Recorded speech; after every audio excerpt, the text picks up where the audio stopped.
नमस्कार विद्यार्थी मित्रमैत्रिणींनो, कसे आहात? सर्वांचं स्वागत आहे. चालू घडामोडी टेस्ट सिरीजमध्ये आपण भाग 7 आज स्टडी करणार आहोत. यामध्ये आपण राज्यसेवा पूर्व परीक्षा, गट ब, गट क पूर्व परीक्षा आणि गट क मुख्य परीक्षेसाठी अत्यंत महत्त्वाचे असे जे काही चालू घडामोडी आहेत त्यांची MCQच्या माध्यमातून रिव्हिजन करत आहोत. चला, जास्त वेळ न दवडता आता आपण पहिला प्रश्न घेऊया आजचा. चला, सोडवा पहिला प्रश्न. पहिला प्रश्न आहे, अलीकडेच सर्वोच्च न्यायालयात न्यायदेवतेचा नवीन पुतळा स्थापन करण्यात आला, त्यासंबंधी खालील विधाने अभ्यासा. अ विधान आहे, न्यायदेवतेची नवी मूर्ती करड्या शुभ्र रंगाची आहे. ब विधान आहे, न्यायदेवतेच्या डोळ्यांवरील पट्टी हटवण्यात आली असून तिच्या एका हातात तराजू आणि दुसऱ्या हातात संविधान आहे. क विधान आहे, ही मूर्ती भारतीय वेशभूषेत आहे. वरीलपैकी योग्य विधान किंवा विधानं ओळखा. ऑप्शन 1 केवळ अ ब, ऑप्शन 2 केवळ ब क, ऑप्शन 3 केवळ अ क, ऑप्शन 4 अ ब क.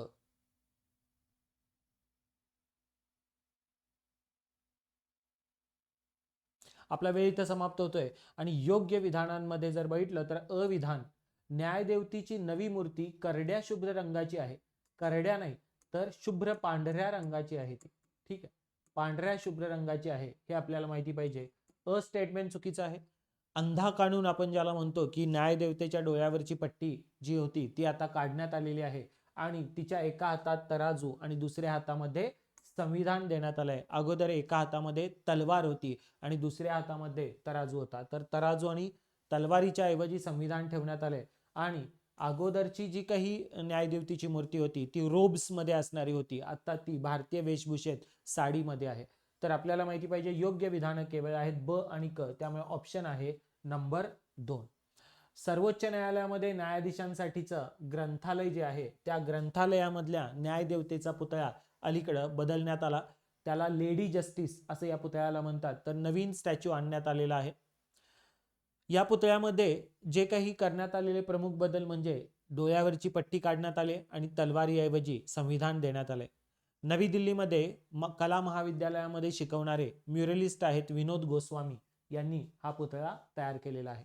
आपल्याला माहिती पाहिजे जुना जे काही पुतळा होता तो ग्रीक आणि रोमन पौराणिक थेमिस या न्यायाच्या देवतेवर आधारित होता. डोळ्यांवर पट्टी होती, जी पट्टी समानतेचं प्रतीक मानलं जायचे. त्यानंतर तलवार ही गुन्हेगारांना शिक्षा देण्याची शक्ती दाखवली जायची. मात्र आता नव्या मूर्तीमध्ये न्यायदेवतेची नवी मूर्ती पांढऱ्या शुभ्र रंगाची आहे, भारतीय वेशभूषेमध्ये आहे, साडी आहे, डोक्यावर मुकुट आहे, कपाळावर टिकली आहे, कानागळ्यात पारंपरिक आभूषण आहेत. न्यायदेवतेच्या डोळ्यांवरची पट्टी हटवण्यात आली आहे आणि तिच्या हातामध्ये एक तराजू आणि दुसऱ्या हातामध्ये तलवार म्हणजे तलवारीऐवजी संविधान देण्यात आलेलं आहे. तर संविधानाच्या शक्तीनं आणि न्यायाला सगळं दिसतं असं त्यामधून सांगण्यात येत आहे. तर कळालं सगळ्यांना आपल्याला. तर न्यायालयामध्ये न्यायदेवतेचा नवा पुतळा बसवण्यात आला आणि त्यामुळे बरीच सारी चर्चा झाली होती. त्याच्यावर प्रश्न येऊ शकतो. दुसरा प्रश्न घ्या. ब्रिक्स गटाचा नवीन सदस्य नसणारा पर्याय ओळखा. Option 1 Egypt, Ethiopia, Indonesia, Iran, Belarus, संयुक्त अरब अमिराती. Option 2 Egypt, Ethiopia, Thailand, Iran, Saudi Arabia, संयुक्त अरब अमिराती. Option 3 Egypt, Ethiopia, Indonesia, Nigeria, Saudi Arabia, संयुक्त अरब अमिराती.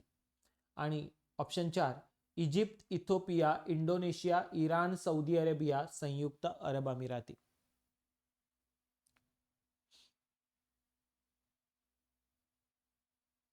आपला वेळ इथं समाप्त होतोय आणि याचं उत्तर आहे ऑप्शन क्रमांक 4 Egypt, Ethiopia, Indonesia, Iran, Saudi Arabia, संयुक्त अरब अमिराती.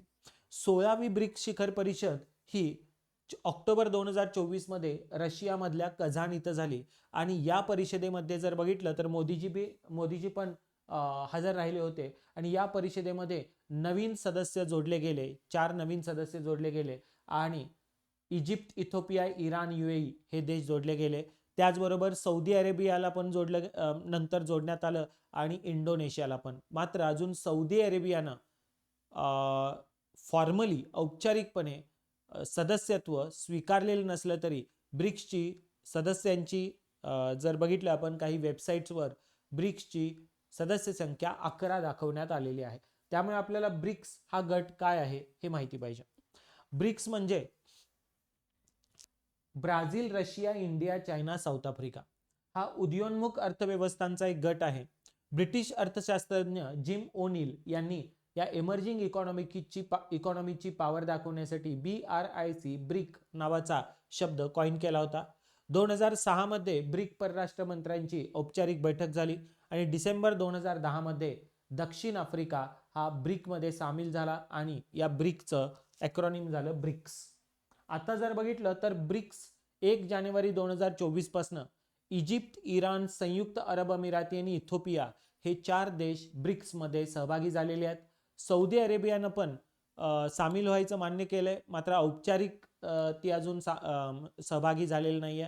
त्याचबरोबर इंडोनेशिया पण ब्रिक्स मध्ये अलीकडे 2025 मध्ये सहभागी झालेला आहे आणि त्यानुसार आपल्याला माहिती पाहिजे नवीन मेंबर्स कोण. तर ते लक्षात ठेवण्यासाठी कशा प्रकारे लक्षात ठेवायचं बरं, तर ब्रिक्स आपल्याला माहिती आहे I² CU, I² CU असं लक्षात ठेवायचं. I² म्हणजे कोण बरं, इराण आणि Indonesia, Saudi Arabia, Ethiopia, Egypt आणि UAE. अशा प्रकारे तुम्ही काय करू शकता, लक्षात ठेवू शकता. अर्जेंटिनाला पण इन्व्हाइट करण्यात आलं होतं, मात्र अर्जेंटिनाचे हावियर मिलेई तिथले नवीन तात्या ट्रम्प राष्ट्राध्यक्षपद आहेत, त्यांना अर्जेंटिनाचे तात्या ट्रम्प म्हटलं जातं. तर हावियर मिलेई यांनी मात्र ब्रिक्स गटामध्ये सामील व्हायला नकार दिलेला आहे. म्हणजे अर्जेंटिनानं नकार दिला. आता मात्र Indonesia, Iran, Saudi Arabia, Egypt, Ethiopia आणि UAE संयुक्त अमिराती हे नवीन 6 मेंबर्स आहेत. तर पहिले 5 आणि आताचे 6 असे 11 मेंबर्स हे आपल्याला लक्षात पाहिजेत. काल सगळ्यांना ओके. चला पुढचा प्रश्न घ्या. प्रश्न क्रमांक 3. अमेरिकेचे राष्ट्राध्यक्ष डोनाल्ड ट्रम्प यांच्याविषयी खालील विधानांचा विचार करा. विधान आहे 130 वर्षांहून अधिक काळात राष्ट्राध्यक्ष पदावर परतणारे ते पहिले माजी राष्ट्राध्यक्ष ठरले आहेत. विधान आहे यापूर्वी ट्रम्प यांनी जानेवारी 2017 ते 2021 या कालावधीमध्ये 44वे राष्ट्राध्यक्ष म्हणून काम केलं आहे. आणि विधान आहे वयाच्या 78व्या वर्षी अमेरिकेचे राष्ट्राध्यक्ष म्हणून निवडून आलेले ते आतापर्यंतचे सर्वात वयस्कर व्यक्ती ठरलेले आहेत. वरीलपैकी योग्य विधान ओळखा. आता डोनाल्ड ट्रम्प यांच्याबद्दल का प्रश्न, ते अलीकडे चर्चेत फार आहेत, मात्र ते दुसऱ्यांदा अमेरिकेचे राष्ट्राध्यक्ष म्हणून निवडून आले. कधी? नोव्हेंबर 2024 मध्ये. नोव्हेंबर 2024 मध्ये अमेरिकेच्या राष्ट्राध्यक्षपदाचे निकाल पुढे आले आणि रिपब्लिकन पक्षाचे नेते असणारे डोनाल्ड ट्रम्प हे डेमोक्रॅटिक पक्षाच्या कमला हॅरिस यांना हरवून अमेरिकेचे 47वे राष्ट्राध्यक्ष बनलेले आहेत. 47वे राष्ट्राध्यक्ष होण्या अगोदर ते याही पूर्वी 45वे राष्ट्राध्यक्ष होते. त्यांनी जर बघितलं तर 2017 ते 2021 या कालावधीमध्ये 45वे राष्ट्राध्यक्ष म्हणून काम केलं होतं. 45वे आणि आता 47वे मध्ये जो बायडन काका. तर 45, 46 आणि 45 आणि 47 हे 2 आकडे आपल्याला माहिती पाहिजे. डोनाल्ड ट्रम्प जर बघितलं तर 270 बहुमताचा आकडा त्यांनी पार केला. 312 इलेक्ट्रोल मतं मिळाली आणि 130 वर्षांहून अधिक काळामध्ये राष्ट्राध्यक्ष पदावर परतणारे ते पहिले माजी राष्ट्राध्यक्ष ठरले. म्हणजे आधी राष्ट्राध्यक्ष आहेत, परत ते बाहेर पडले आणि त्यानंतर पुन्हा एकदा ते राष्ट्राध्यक्ष झाले आहेत. असं म्हणजे असे करणारे ते आतापर्यंतचे पहिले आहेत 130 वर्षांमध्ये. मागच्या 78व्या वर्षी ते राष्ट्राध्यक्ष झाले, त्यामुळे सर्वात वयस्कर व्यक्ती आहेत ते. त्याचबरोबर जर बघितलं तर 20 जानेवारी 2025 रोजी त्यांचं प्रेसिडेन्शियल इनॉग्रेशन म्हणजे शपथविधी झाला आणि त्याला भारतीय कोण गेलं होतं, तर आपल्याला माहिती पाहिजे भारताचे परराष्ट्र मंत्री S जयशंकर हे डोनाल्ड ट्रम्प यांच्या शपथविधीसाठी गेले होते. काल सगळ्यांना. तर आपल्याला 45वे आणि 47वे, त्यामुळे 130 वर्षांहून अधिक काळामध्ये राष्ट्राध्यक्ष पदावर परतणारे पहिले व्यक्ती, पहिले राष्ट्राध्यक्ष बरोबर आहे.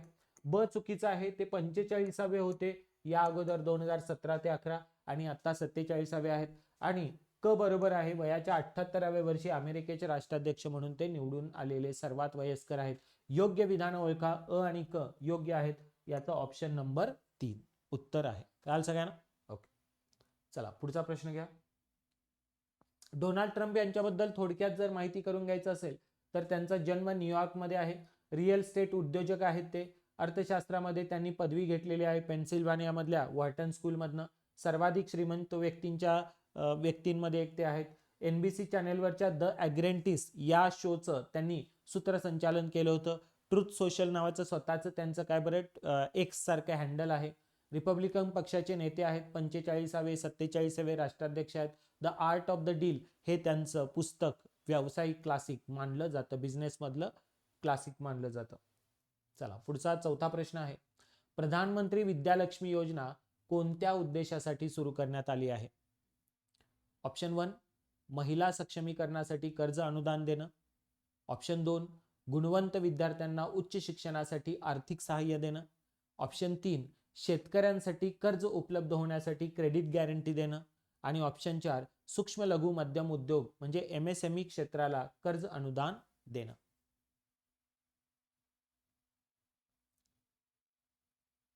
चला सोडवा. वेळ इथं आपला समाप्त होतोय. प्रधानमंत्री विद्यालक्ष्मी योजना. विद्या म्हणजे काय बरं? शिक्षण, नॉलेज जे आपण हे करतो. लक्ष्मी त्यामुळं शिक्षणाशी कुठेतरी निगडीत असणारी ही योजना असेल. आणि लक्ष्मी म्हणजे काय बरं की संपत्ती. तर गुणवंत विद्यार्थ्यांना उच्च शिक्षणासाठी आर्थिक सहाय्य देणं एक लॉजिक म्हणून तुम्ही पण हे उत्तर काढू शकला असता. आता ही महत्वाची योजना आहे प्रधानमंत्री विद्यालक्ष्मी योजना. गुणवंत विद्यार्थ्यांना उच्च शिक्षणासाठी आर्थिक सहाय्य देणारी ही योजना नोव्हेंबर 2024 मध्ये मंजूर करण्यात आली. आणि ती 24-25 ते 30-31 अशा 7 वर्षांच्या कालावधीसाठी 3600 कोटी रुपये खर्च करून राबवली जाणार आहे. शिक्षण मंत्रालयाद्वारे राबवली जाणारी ही केंद्रीय क्षेत्र योजना आहे, सेंट्रल सेक्टर स्कीम आहे, हे आपल्याला माहिती पाहिजे. या योजनेअंतर्गत जर बघितलं तर दर्जेदार उच्च शिक्षण संस्थांमध्ये प्रवेश घेणाऱ्या विद्यार्थ्यांना बँक आणि वित्तीय संस्थांकडनं तारणमुक्त विना जामीनदार कर्ज मिळण्यास ते पात्र असतील. ही योजना पंतप्रधान विद्यालक्ष्मी पोर्टलद्वारे राबवली जाते. लाभार्थ्यांना 8 लाख रुपयांपर्यंत वार्षिक उत्पन्न असलेल्या कुटुंबांमधले जे लाभार्थी आहेत त्यांना शैक्षणिक कर्ज आणि आर्थिक सहाय्य मिळतं. 7.5 लाख रुपयांपर्यंतच्या कर्जासाठी सरकारकडनं ज्या बँकेकडनं तो कर्ज घेतोय विद्यार्थी तर त्या बँकेला 75% क्रेडिट गॅरंटी देण्यात येते. त्याचबरोबर 10 लाखांपर्यंतच्या कर्जासाठी 3% व्याज सवलत देखील प्रदान करण्यात येते. आणि दरवर्षी 1 लाख विद्यार्थ्यांना ही व्याज सवलत दिली जाईल असं सरकारनं म्हटलेलं आहे. कोणत्या शिक्षण संस्थांमध्ये ऍडमिशन घेतलं तर विद्यालक्ष्मी योजनेचा फायदा मिळेल? तर राष्ट्रीय संस्था रँकिंग फ्रेमवर्क म्हणजे नॅशनल इन्स्टिट्यूशन रँकिंग फ्रेमवर्क जे सरकारचं आहे त्याच्या टॉप 100 मध्ये असणाऱ्या सर्व खाजगी आणि सरकारी संस्थांमध्ये, त्याचबरोबर NIRF रँकिंगच्या 101 ते 200 क्रमवारीमध्ये असणाऱ्या राज्य सरकारच्या उच्च शिक्षण संस्था आणि केंद्र सरकारच्या संस्था अशांमध्ये, म्हणजे तिथं प्रायव्हेट नाही, 101 ते 200 मध्ये प्रायव्हेट इन्स्टिट्यूट नाही. प्रायव्हेट इन्स्टिट्यूट फक्त 100 पर्यंत. 101 ते 200 मधल्या राज्य सरकारच्या उच्च शिक्षण संस्था आणि केंद्र सरकार शासित संस्थांमध्ये पण प्रवेश घेतला तर विद्यालक्ष्मी योजनेचा फायदा होऊ शकतो. कळालं सगळ्यांना? तर PM विद्यालक्ष्मी योजना ही नोव्हेंबर 2024 मध्ये लॉन्च करण्यात आलेली आहे.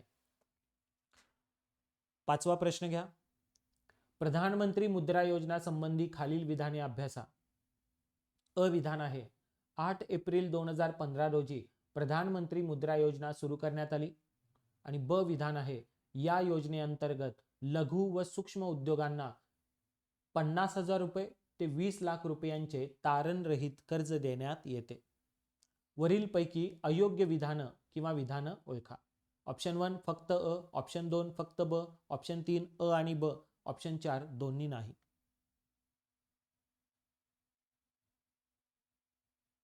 आपला वेळ इथं समाप्त होतोय. प्रधानमंत्री मुद्रा योजना का बरं न्यूजमध्ये आली? कारण का त्याचं जे कर्जाची मर्यादा आहे ती आता वाढवण्यात आलेली आहे. तरुणच्या पुढं तरुण प्लस नावाची एक कॅटेगरी करण्यात आली आहे. अगोदर तरुण कॅटेगरीमध्ये 10 लाखापर्यंतचं लिमिट होतं, आता ते 20 लाख करण्यात आलेलं आहे. ज्यावेळी एखाद्या योजनेमध्ये काही बदल करण्यात येतात त्यावेळी MPSCनं त्या योजनेचे सुरुवात कधी झाली वगैरे अशा प्रकारचे प्रश्न विचारलेले आहेत. तर आपल्याला माहिती पाहिजे प्रधानमंत्री मुद्रा योजना ही 8 एप्रिल 2015 ला सुरू झाली. आणि त्याचबरोबर या योजनेअंतर्गत लघु आणि सूक्ष्म उद्योग जे आहेत, म्हणजेच काय बरं स्मॉल आणि मायक्रो एंटरप्राइजेस आहेत, त्यांना 50,000 रुपयापासून 20 लाख रुपयांपर्यंत तारणरहित कर्ज देण्यात येतं. अ आणि ब दोन्ही उत्तर जर बघितलं विधान बरोबर आहेत, तर अयोग्य विधान दोन्ही पण नाही. ठीक आहे. तर आपल्याला माहिती हवी प्रधानमंत्री मुद्रा योजना का बरं न्यूजमध्ये होती? कारण का या योजनेमध्ये जी कर्ज मर्यादा आहे ती दुप्पट करण्यात आलेली आहे. 10 लाखाचं अप्पर लिमिट होतं ते आता 20 लाख करण्यात आलेलं आहे. तरुण प्लस ही नवीन कर्ज श्रेणी सुरू करण्यात आलेली आहे, जी 10 लाख रुपये ते 20 लाख रुपयांपर्यंत कर्ज त्या अंतर्गत मिळतं. 8 एप्रिल 2015 रोजी पंतप्रधानांच्या हस्ते ही योजना सुरू झाली. बिगर कॉर्पोरेट, बिगर लघु आणि सूक्ष्म उद्योजक, बिगर शेती, बिगर कॉर्पोरेट आणि बिगर शेती अशा लघु आणि सूक्ष्म उद्योजकांना तारणमुक्त कर्जाद्वारे आर्थिक सहाय्य आणि समर्थन प्रदान करणारी ही योजना आहे. स्वयंरोजगार करणारे कामगार, छोटी किरकोळ दुकानं, कारागीर, दुरुस्ती सेवा, अनौपचारिक क्षेत्रामधल्या व्यवसायांचा यामध्ये समावेश होतो. निधी नसलेल्यांना निधी देण्यासाठी म्हणजे टू फंड द अनफंडेड साठी आणि लहान कर्जदारांना कर्ज देण्यासाठी विविध वित्तीय ज्या काही वित्तीय संस्था आहेत त्यांच्याकडनं कर्ज मिळतं. शिशु कर्ज जे आहे ते 50,000 रुपयांपर्यंत कर्ज आहे. किशोर कर्ज आहे ते 50,000 ते 5 लाख रुपयांपर्यंत कर्ज आहे. तरुण कर्ज जे आहे ते 5 लाख ते 10 लाख रुपयांचं कर्ज आहे. आणि तरुण प्लस कर्ज आहे ते 10 लाख ते 20 लाख रुपयांचं कर्ज आहे. या अंतर्गत थेट सबसिडी, थेट अनुदान दिलं जात नाही या योजनेअंतर्गत. तर भांडवली सबसिडी देणाऱ्या सरकारी योजनेशी कर्ज जोडलेलं असेल तर संबंधित लाभांचं या योजनेअंतर्गत कर्ज मिळू शकतं. तसंच या योजनेमध्ये मुद्रा कार्ड, मुद्रा मित्र ॲप अशा म्हणजे डिजिटल व्यवहार करण्यासाठी पण उपक्रम सुरू करण्यात आलेले आहेत. तर आपल्याला माहिती पाहिजे प्रधानमंत्री मुद्रा कर्ज योजनेची जी लिमिट आहे ती 20 लाख रुपये करण्यात आलेली आहे. तरुण प्लस कॅटेगरीमध्ये 10 लाख ते 20 लाख रुपये असं कर्ज मिळतं. बिंग ॲस्पिरंट या आपल्या ॲपवर गट ब, गट क पूर्व परीक्षेसाठी अर्जुन बॅच तुम्हाला प्राइस ड्रॉप रेटमध्ये उपलब्ध करून देण्यात आलेली आहे, जेणेकरून सर्व विद्यार्थ्यांना त्याचा लाभ मिळावा. यासाठी केवळ 999 रुपयांमध्ये 2024चे 2025चं गट ब, गट क साठीचं जे सगळं करंट अफेअर्स आहे ते अगदी कमी कालावधीमध्ये तुम्ही कव्हर करू शकता. त्यासाठी हा QR कोड स्कॅन करा आणि या बॅचला लवकरात लवकर ॲडमिशन घ्या, जेणेकरून प्राइस राईज व्हायच्या अगोदर तुम्हाला त्याचा लाभ मिळेल. त्याचबरोबर जे राज्यसेवा प्रिपेअर करतायत त्यांच्यासाठीची सातत्य बॅच 2024चं 2025चं सगळं करंट अफेअर्स तुम्हाला या बॅचमध्ये उपलब्ध झालेलं आहे. आणि सातत्य बॅच राज्यसेवेसाठीही केवळ 999 रुपयामध्ये उपलब्ध आहे. या बॅचसाठी पण QR कोड स्कॅन करा आणि ॲडमिशन घ्या. या प्राइस राईज व्हायच्या अगोदर तुम्ही हे ॲडमिशन घेऊ शकताय. जर तुम्हाला पुढच्या 2026ची प्रिपरेशन करायची आहे किंवा 2024चं करंट अफेअर्स तुमचं रेडी आहे, फक्त तुम्हाला 2025चं करंट अफेअर्स करायचं आहे, तर वार्षिक चालू घडामोडी बॅच तुम्हाला उपलब्ध आहे. यावर बोनस म्हणून मी माझी 1 लाइनर बॅच वार्षिक चालू घडामोडी बॅच घेणाऱ्या विद्यार्थ्यांना मोफत दिलेली आहे. त्यावर तुम्हाला ती ॲड ऑन मिळून जाते. जर तुम्हाला केवळ 1 लाइनर चालू घडामोडी प्रश्न उत्तर असे दर महिन्याच्या 500 प्लस प्रश्न उत्तरांची बॅच घ्यायची असेल जानेवारी 2025 पासून पुढं, तर तुम्ही 1 लाइनर चालू घडामोडी बॅच घेऊ शकता. याच्या प्रश्नांची PDF तुम्हाला डाउनलोड करता येते आणि आपण आता इथं जे सोडवतोय तशा प्रकारच्या MCQच्या माध्यमातून तुम्हाला करंट अफेअरची प्रॅक्टिस करायची असेल तर परिक्रमा सराव प्रश्न संच नावाची 2024ची आणि 2025ची बॅच घ्या. दर महिन्याचे 300 प्लस प्रश्न तुम्हाला क्वालिटी प्रश्न इथं सोडवता येतील. त्या प्रश्नांची PDF ही डाउनलोड करता येईल. ठीक आहे. तर अशा प्रकारच्या या बॅचेस अगदी प्राइस ड्रॉप प्राइसमध्ये मी उपलब्ध करून दिलेल्या आहेत. त्याचा लाभ घ्या. आणखी एक महत्त्वाची गोष्ट म्हणजे जर तुम्हाला राज्यसेवेसाठी भूगोल आणि पर्यावरणाची अगदी कमी वेळेमध्ये फास्ट रिव्हिजन करायची असेल तर आपल्या अभिजित पाटील सरांची बॅच ही उपलब्ध आहे. या बॅचलाही प्रत्येकानं जॉईन करा. बिंग ॲस्पिरंट या ॲपवर तुम्हाला ही बॅच रेकॉर्डेड स्वरूपामध्ये उपलब्ध आहे. कळालं सगळ्यांना? आणि कुठलीही बॅच जॉईन करताना आधी डिस्क्रिप्शन वाचा. डिस्क्रिप्शन वाचून व्यवस्थित बॅच घ्या, म्हणजे जेणेकरून तुमचे काही नंतरचे कंप्लेंट्स काही राहणार नाहीत. तुम्हाला आधीच बॅच घेण्या अगोदर सर्व गोष्टी माहिती असतील. समजलं सगळ्यांना? तर बिंग ॲस्पिरंट हे ॲप डाउनलोड करा आणि प्रत्येकानं या बॅचेसला एनरोल करा. करंट अफेअर्सचे मार्क्स हे तुमचे विनिंग मार्क्स असतात. तुम्ही इन ऑर आउट हे तुम्ही मेरिट लिस्टमध्ये इन आहे का आउट आहे हे करंट अफेअर्स ठरवतं. त्यामुळे करंट अफेअर्सला पक्क करा प्रत्येकानं. चला 6वा प्रश्न घ्या. मुख्यमंत्री मैया सन्मान योजना कोणत्या राज्याशी संबंधित आहे? Option 1 Tripura, option 2 Bihar, option 3 Assam, option 4 Jharkhand. आपला वेळ इथं समाप्त होतोय. मुख्यमंत्री मैया सन्मान योजना ही झारखंडची योजना आहे. जसं महाराष्ट्रामध्ये आपली मुख्यमंत्री लाडकी बहीण योजना आहे, तशाच प्रकारची ही मैया सन्मान योजना आहे. झारखंड मधल्या हेमंत सोरेन मंत्रिमंडळानं ऑक्टोबर 2024 मध्ये मैया सन्मान योजनेअंतर्गत महिलांचं मासिक मानधन हे 1000 वरनं 2500 रुपये करण्यात आलं.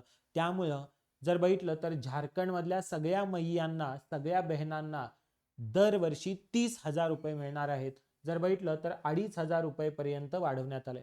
अंत्योदय श्रेणीतल्या महिलांना आर्थिक सहाय्य प्रदान करणारी ही योजना आहे, हे आपल्याला इथं माहिती हवं. चला पुढचा प्रश्न घ्या. प्रश्न क्रमांक 7. ऑक्टोबर 2024 मध्ये भारतातील पहिल्या लेखकाचं गाव रायटर्स विलेजचं उद्घाटन कुठं करण्यात आलं? Option 1 Kochi, option 2 Panaji, option 3 Amravati, option 4 Dehradun.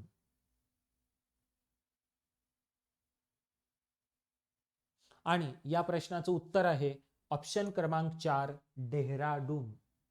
October 2024 मध्ये उत्तराखंड मधल्या डेहराडून मध्ये भारतातल्या पहिल्या लेखकाचं गाव रायटर्स विलेजचं उद्घाटन तिथले मुख्यमंत्री पुष्कर सिंग धामी यांनी केलेलं आहे. या अनोख्या गावाचं उद्दिष्ट हे सर्जनशीलतेला चालना देणं आणि देशभरातल्या लेखकांना पोषक वातावरण प्रदान करणं. तिथं जाऊन तुम्ही काय बरं, तुम्हाला काही गोष्टी लिहायच्या असतील तर लिहू शकता.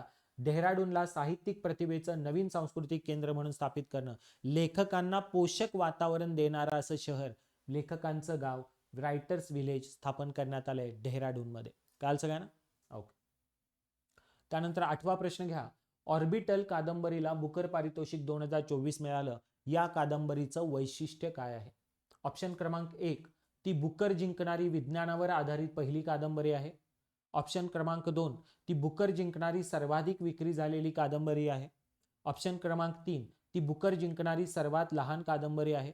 ऑप्शन क्रमांक 4 ती बुकर जिंकणारी अवकाश क्षेत्रावर आधारित पहिली कादंबरी आहे.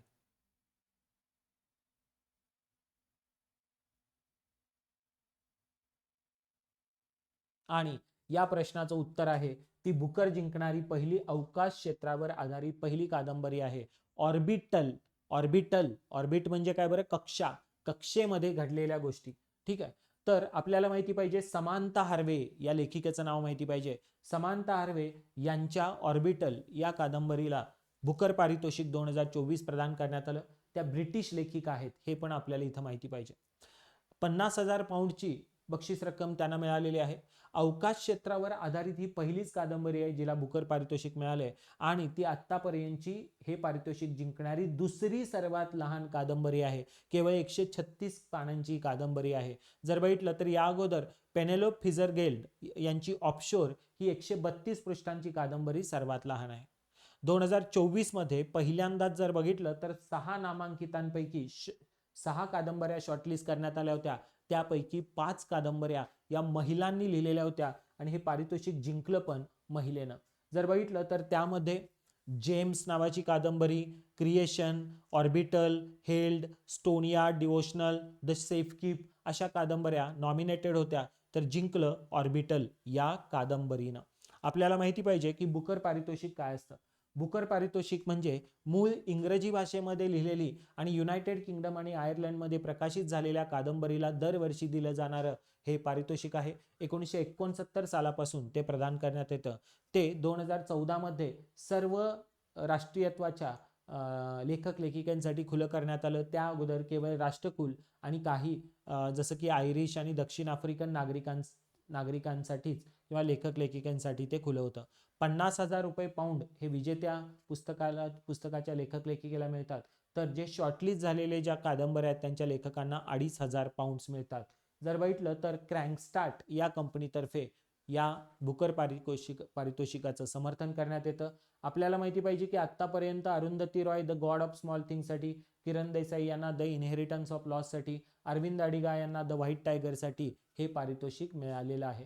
2024चं पारितोषिक ऑर्बिटल साठी, समांथा हार्वे यांना 2023चं प्रॉफिट सॉंग्स यासाठी पॉल लिंच यांना मिळालंय. बुकर पारितोषिकावर प्रश्न येतो म्हणजे येतोच, कुठल्या ना कुठल्या एक्झाम मध्ये तो येतोच त्या वर्षीच्या. चला 9वा प्रश्न घ्या.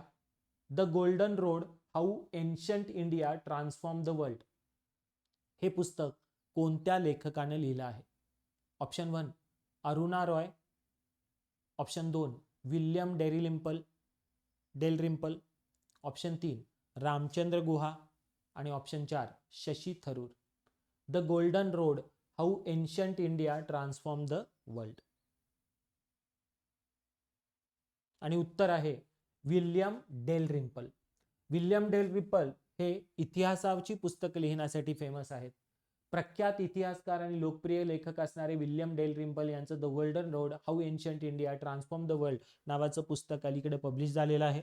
त्यांनी या अगोदर 9 lives in search of the sacred in modern India, return of a king, the battle for Afghanistan, the anarchy, last Mughals, white Mughals अशा प्रकारची प्रसिद्ध पुस्तकं लिहिलेली आहेत. तर आपल्याला हे त्यांचं आलेलं पुस्तक महत्वाचं आहे, त्याच्यावर प्रश्न येण्याची शक्यता आहे, म्हणून ते मी या MCQs मध्ये इन्क्लूड केलंय. प्रश्न क्रमांक 10 घ्या. नोव्हेंबर 2024 मध्ये HS सोधी यांचं निधन झालं. ते कोणत्या खेळाशी संबंधित होते? Option 1 polo, option 2 golf, option 3 football, option 4 वरील पैकी नाही.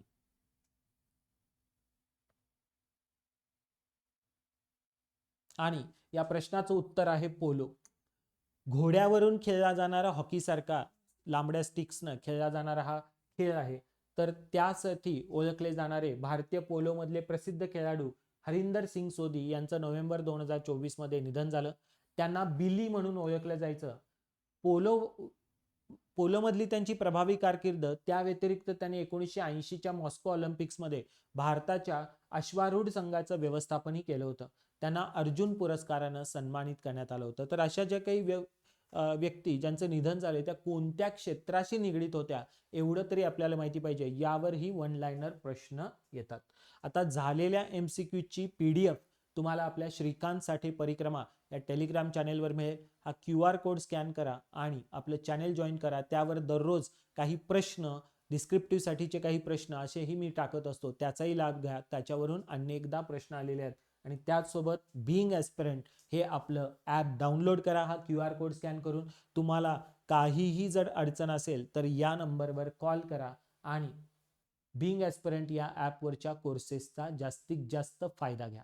तुमच्या मित्रमैत्रिणींना ही लेक्चर पुढं फॉरवर्ड करा जर ते तुम्हाला आवडत असेल तर. जास्तीत जास्त लोक लाईव्ह जॉईन झाले तर तुमच्यामधली एक कॉम्पिटिशन इथं फील होईल MCQ सोडवताना. भेटूया उद्या संध्याकाळी 6:30 वाजता. धन्यवाद.